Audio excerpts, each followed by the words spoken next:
दोस्तों, सागर का पिता डेली की भांति अपनी ड्यूटी करके शाम में घर में वापस आते हैं। जैसे ही घर के मेन गेट से एंट्री करते हैं, उन्हें अच्छी हलवा की खुशबू उनके नाकों तक पहुंचती है। दोस्तों, इस पर सागर के पिता पूछते हैं अपनी पत्नी से, भाग्यवान आज क्या बना रही है, बहुत अच्छी खुशबू आ रही है। दोस्तों, कहानी को आगे बढ़ाऊं इससे पहले आप एक लाइक कर दें और चैनल को सब्सक्राइब कर दें। दोस्तों, आज का जो कहानी है ये सभी को एक बार पूरी कहानी सुनना बहुत जरूरी है, ताकि भाग्य किस प्रकार से पलटी लेता है वह आपको समझ में आ जाएगा। दोस्तों, जब सागर की मम्मी बोलती हैं अपने पति से, आपको पता है ना, अपना लड़का आज इंटरव्यू देने के लिए गया है और मुझे उम्मीद है वह इंटरव्यू में पास हो जाएगा और उसे आज नौकरी पक्की मिल जाएगी। फिर दोनों आपस में बात करने लगते हैं। सागर के पापा बोलते हैं, हाँ भाग्यवान, हमने कितनी मेहनत से अपने एक घर को गिरवी रख के सागर को मेडिकल में एडमिशन करवाया है। भगवान करे आज उसको नौकरी पक्की हो जाए ताकि हमारा घर का कष्ट दूर हो जाए। दोस्तों, दोनों आपस में बात करते रहते हैं। तभी वहाँ से सागर घर में एंट्री लेता है और सागर के चेहरे पे साफ झलक दिखाई देता है कि वह इंटरव्यू में फेल हो चुका है। उसका चेहरा बता देता है कि वह इंटरव्यू में फेल हो चुका है। दोस्तों, जब सागर के मम्मी और पापा सागर की तरफ देखते हैं तो वह समझ जाते हैं, पूछने की जरूरत तक नहीं पड़ती है कि इसका रिजल्ट क्या है। दोस्तों, घर में आने के बाद सागर कुछ समय तक तो बिल्कुल चुप रहता है, लेकिन कुछ समय बाद वह अपने पापा से बोलता है, पापा अगर आपका आदेश हो आपके साथ हम भी गार्ड का ड्यूटी कर लें, क्योंकि जब तक अच्छी नौकरी नहीं मिल जाती है तब तक बैठने से अच्छा है कुछ न कुछ कर लें ताकि घर का खर्च चलता रहे। दोस्तों, इतना सुनने के बाद सागर के पापा को पैर के नीचे से मानो धरती ही खिसक गई है। वह भी कुछ देर के बाद बोलते हैं, तुम्हारा जैसा मर्जी बेटा, तुम कर सकते हो। दोस्तों, कल से सागर भी अपने पिताजी के साथ गार्ड का ड्यूटी ज्वाइन कर लेता है और गार्ड का ड्यूटी करने लगता है। दोस्तों, लेकिन आप जानते हैं, घर के लोग और आसपास के लोग और खास करके रिलेशन के लोग ताना मारने से कहाँ चुकते हैं। सभी को पता चल गया कि सागर इंटरव्यू में फेल हो चुका है, उसे नौकरी नहीं मिला। सभी ने ताना मारना स्टार्ट कर दिया, बोलना शुरू कर दिया, अगर जो गार्ड का ही नौकरी करना था तब फिर इतना खर्च करने की क्या जरूरत थी, घर को गिरवी रखकर लाखों का कर्ज लेने की क्या जरूरत थी। दोस्तों, जब जब ऐसी बातें सागर को सुनने को मिलता तब तक मन में वह यही सोचता कि ऐसी जिंदगी जीने से अच्छा है मर जाने वाला है। दोस्तों, वह यह भी मन में सोचता कि अगर मैं छत पर से कूद कर जान देता हूँ, अगर मुझे जान नहीं जाता है, अगर पाँव हाथ टूट कर रह जाता है तो माँ पिताजी का बोझ बनकर मैं समझी रह जाऊंगा। ये सब सोचते हुए सागर घर से बाहर निकल जाता है और कब वह रोड के बीच में आ जाता है उसे कुछ समझ में नहीं आता है। दोस्तों, जब वह रोड के बीच में होता है तो उसके सामने से अचानक से एक बहुत बड़ी गाड़ी, लग्जरी गाड़ी आती है और सागर को धक्का मार देता है, जिससे सागर रोड के दूसरे किनारे में पिटा जाता है। दोस्तों, जो कार का ड्राइवर होता है वह कार से निकलता है और सागर को अपने गाड़ी में लाता है और ले जाकर हॉस्पिटल में भर्ती करवा देता है। दोस्तों, जिस गाड़ी से सागर का एक्सीडेंट हुआ था वह उस शहर का सबसे बड़ा बिजनेसमैन था और साथ ही राजनीतिक दल से वह संपर्क रखता था और वह एक नेता भी था। वह नेता के साथ साथ देशभक्त भी था और बहुत नेक इंसान था। वह कभी किसी का बुराई नहीं चाहता था। दोस्तों, सागर हॉस्पिटल में भर्ती हो जाता है। उसे पता चलता है राजनीतिक दल के दूसरे पक्ष के लोग को, तब वह तुरंत वहाँ पर पहुँच जाता है और मीडिया वाले लोग वहाँ पर पहुँच जाते हैं और मीडिया वाले तुरंत न्यूज चलाना स्टार्ट कर देते हैं। आजकल के बड़े लोग ऐसे होते हैं जो कि छोटे लोग को जान की कोई परवाह ही नहीं करते, रोड पर चलते धक्का मार देते हैं और एक्सीडेंट कर देते हैं।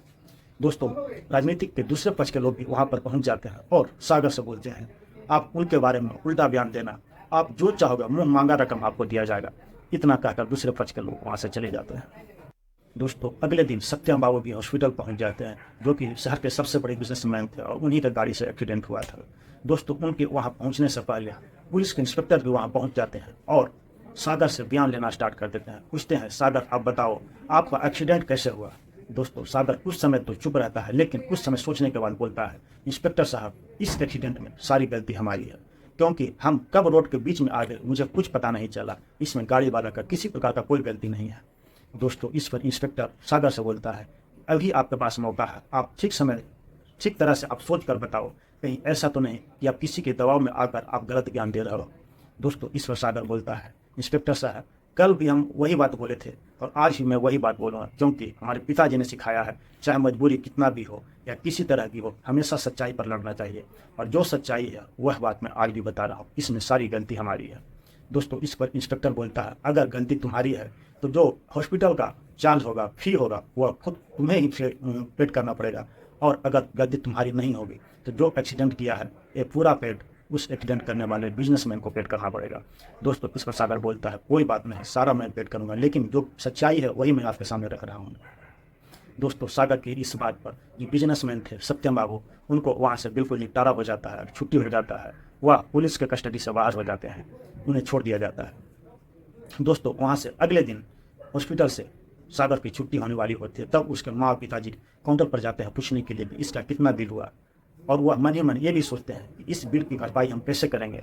तब काउंटर पर जाने के बाद पता चलता है कि उनका सारा बिल पहले ही पेड कर चुका है। उन्हें ये नहीं पता होता किसने पेड किया, लेकिन बिल क्लियर मिलता है। दोस्तों वहाँ से सागर अपने मम्मी पापा के साथ अपने घर में आ जाता है। दोस्तों घर में आने के बाद उसके मम्मी पापा और सागर तीनों सोच में पड़ जाते हैं कि अब इसका जॉब ही नहीं लगा और एक्सीडेंट भी हो चुका है। अब घर में जो इतना कर्ज ऊपर से आ गया है, इसको कैसे पूरा किया जाएगा और कैसे घर चलेगा। दोस्तों कुछ दिन तक इसी प्रकार से जो सागर के पिताजी थे वो गार्ड का ड्यूटी करते थे, उन्हीं के पैसे से घर चलता रहा। और अचानक एक दिन उनके घर के सामने बहुत बड़ी गाड़ी आकर खड़ी हो गई। जिस गाड़ी से सागर का एक्सीडेंट हुआ था वही गाड़ी थी। दोस्तों उस गाड़ी के अंदर से सत्यम बाबू निकलते हैं, जो बड़े बिजनेसमैन होते हैं, और सागर के घर में जाकर बैठ जाते हैं। आसपास के लोग भी देखने लगता है कि इतना बड़ा गाड़ी से इसके घर में कौन आया है।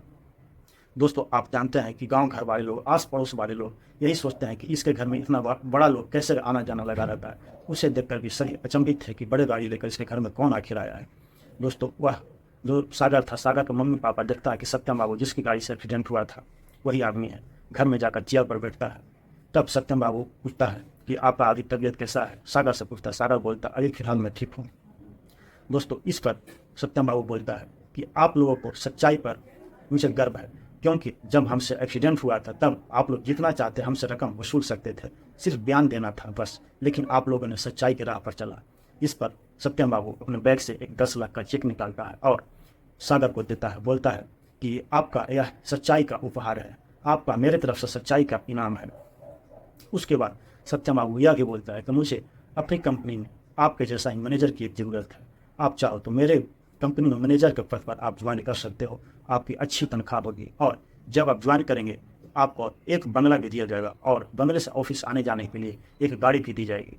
दोस्तों इतना बात सुनने के बाद सागर और सागर का मम्मी पापा के आंखों से आंसू निकल जाता है। वह सत्यम बाबू के सामने हाथ जोड़ लेता है, बोलता है बहुत बहुत धन्यवाद आपका। दोस्तों इस पर सत्यम बाबू बोलता है कि मुझे तो धन्यवाद आपको देना चाहिए, क्योंकि आज के ज़माने में भी आप जैसा सच्चे इंसान, आप जैसे सच्चे माता पिता अपने बच्चे को सच्ची शिक्षा दे रहे हैं और सच्चे राह पर चलने का शिक्षा प्रदान कर रहे हैं। आप चाहते तो मुझसे मांगा रकम ले सकते थे, लेकिन आप लोगों ने वह गलत रास्ता नहीं अपनाया। और दोस्तों जब तबीयत ठीक हो जाता है सागर का, तो वह जाकर मैनेजर के पद पर ज्वाइन कर लेता है। ज्वाइन करने के बाद उसको एक बंगला मिलता है और ऑफिस आने जाने के लिए एक गाड़ी मिलती है। दोस्तों तीनों मिलकर खुशी खुशी उस बंगले में रहने लगता है और सारी दुख दूर हो जाता है। तो दोस्तों आज के ज़माने में भी सच्चे इंसान इस धरती पे है, तभी धरती चल रही है, तभी ये दुनिया चल रही है। तो हम लोग को भी एक सच्चे मार्ग पर चलना चाहिए।